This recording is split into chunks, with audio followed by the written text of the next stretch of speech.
నా పేరు రాధాకృష్ణ, గుంటూరు నుంచి రావడం జరిగింది. వెస్టేజ్కి వచ్చే ముందుగా నేను ఇండియన్ ఆర్మీలో 26 సంవత్సరాలు సర్వీస్ చేసి రిటైర్ అయ్యానండి. జస్ట్ 8లో జాబ్ చేస్తుండగా నాకు వచ్చేసరికి శివన్న నాకు పరిచయం అయ్యారు. ఈ వెస్టేజ్లో రావడానికి మెయిన్ కారణం ఏంటంటే, నాకు 2008లో అరుణాచల్ ప్రదేశ్లో వచ్చేసరికి యాక్సిడెంట్ జరిగిందండి. కాన్వాయ్లో వచ్చేసరికి మేము 18 మంది ఉన్నాము. 18 మందిలో మేము 3 బతిగా ఉంటే తక్కువ వాళ్ళందరూ చనిపోయారు. ముక్కలు కట్ అయిపోయారు మొత్తం. ఏమైందంటే కాన్వాయ్ వచ్చేసరికి ముందు చక్కెర ఊడిపోయి రోజులే పడిపోయాం. 8 పల్టీలు కొట్టింది బండి. ఆ టైంలో నా కాలు, నా మెడకాయ కూడా 4 తిరిగింది. ఇంకో బండి కొట్టినట్టయితే నేను ఉండేవాడిని కాదు. దగ్గరగా ఇప్పటికి 10 సంవత్సరాలు అయ్యింది. నేను కూడా భూమి నుంచి వెళ్ళిపోయి ఆ టైంలో నా కాలు దెబ్బ తగిలింది.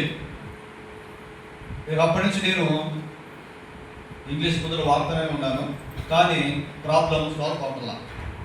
ముందులో వాడిన ప్రాబ్లం తగ్గుతుంది, తర్వాత మళ్ళీ మామూలుగానే వస్తుంది.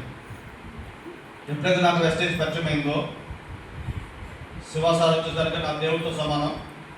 నేను వచ్చేసరికి రిటైర్ అయిన తర్వాత 2023లో నేను రిటైర్ అయ్యాను. డాబా మీదకి కూడా, ఇంటి మీద కూడా ఎక్కి నేను కూడా ఎదురా ఈ పరిస్థితి అని చెప్పేసి చాలా బాధపడిన రోజులు ఉన్నాయి. కాలు కూడా బోధగట్ట ఎక్కువ వాసన అనమాట. నేను ఎప్పుడు ఫుల్గా పెద్ద ప్యాంట్లు వేసుకుంటాను, ఎందుకంటే పిల్లలు కూడా దగ్గరికి వచ్చేవాళ్ళు కాదు. ఎప్పుడైతే అన్న పరిచయం సప్లిమెంటరీ గురించి చెప్పారో వెంబటే నేను ఇంకేం ఆలోచించాల. చాలా మందులు వాడారు. ఆల్ ఇండియా ఎక్కడ దొరికినా కాడ ముందు నా కాలు బాగా కావాలని చెప్పేసి, ఆల్ ఇండియాలో ఎక్కడ దొరికిన కాడ ముందు కాలు బాగు తగ్గాలి ముందు అని చెప్పేసి వాడాను, కానీ ఏ పద్ధతి లేదు.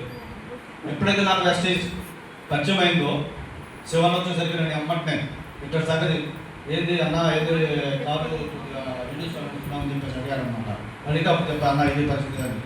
అప్పుడు నన్ను వెంబటే వెస్టేజ్ ఇద్దరు మన సప్లిమెంట్ ఉంటే వాటితో తగ్గిపోతాయని చెప్పేసి అన్నారు. అన్న తర్వాత సరే దీన్ని కూడా మనం ఒకసారి చూద్దాం, ఇన్ని ముందులు వాడాం కదా, ఇన్ని డబ్బులు పెట్టాం కదా అని చెప్పేసి ఇక అమ్మటనే సరే అన్న అని చెప్పేసి అన్నతో చెప్పాను అనమాట.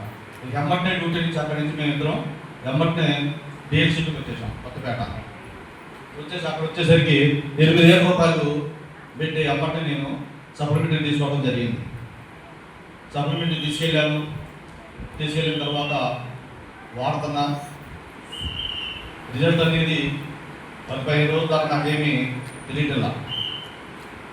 ఆ తర్వాత మళ్ళీ అన్నకు ఉంది, అన్న ఇక్కడ సంగతి 15 రోజులు అయింది, మరి కాలు ఇంకా ఉంది, మరి వేరే వాడుకోవచ్చా అని చెప్పేసి అన్నా అనమాట. అన్న తగ్గింది, ఇంకొక వారం ఓపిక పట్టి అని చెప్పేసి అన్నాడు. సరేనని చెప్పేసి ఆ వారం కూడా ఓపిక పెట్టాను. మెల్లిమెల్లిగా కాలు వాపు అనేది తగ్గడం వచ్చిందనమాట. నొప్పి ఉంటుంది కానీ వాపు తగ్గుతుంది. సరేనని చెప్పేసి అన్న ఫుడ్ ప్యాక్ తీసుకోమని చెప్పారు. వెంబట ఫుడ్ ప్యాక్ తీసుకొని నైట్ ఫుడ్ ప్యాక్ పెట్టడం మొదలుపెట్టాను అనమాట.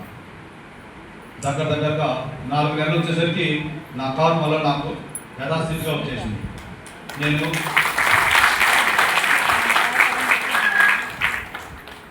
97లో బట్టి వెళ్ళాను. ఆ టైంలో ఏ విధంగా ఉందో నా కాలు మళ్ళీ సేమ్ నా కాలు వచ్చేసింది అన్నమాట. వచ్చేసిన తర్వాత నేను చాలా సంతోషపడ్డాను, నా బిడ్డ సంతోషపడ్డారు, మా ఆవిడ సంతోషపడింది, మా అమ్మ, మా నాన్నగారు పేరు, మా అమ్మగారు సంతోషపడ్డారు, అందరూ సంతోషపడ్డారు, చుట్టాల్లో కూడా. అప్పుడు నేను ఏమనుకున్నానంటే సరే నలుగురు చూద్దాం అని చెప్పేసి స్టార్ట్ చేశాను అనమాట. జస్ట్ పోయిన నుంచి నేను ఫుల్ టైం చేస్తున్నాను. నా ఫస్ట్ చెక్ వచ్చేసరికి 153 రూపాయలు, హైయెస్ట్ చెక్ వచ్చేసరికి 14,680. నేను ఇప్పుడు సిల్వర్ పొజిషన్లో ఉన్నాను. నెక్స్ట్ డిసెంబర్ కల్లా 50,000 రూపాయలు గోల్తో పనిచేస్తున్నాను. Thank you. ఈ అవకాశం నాకు ఇచ్చినప్పుడు సార్ గారికి అందరికీ థ్యాంక్ యూ.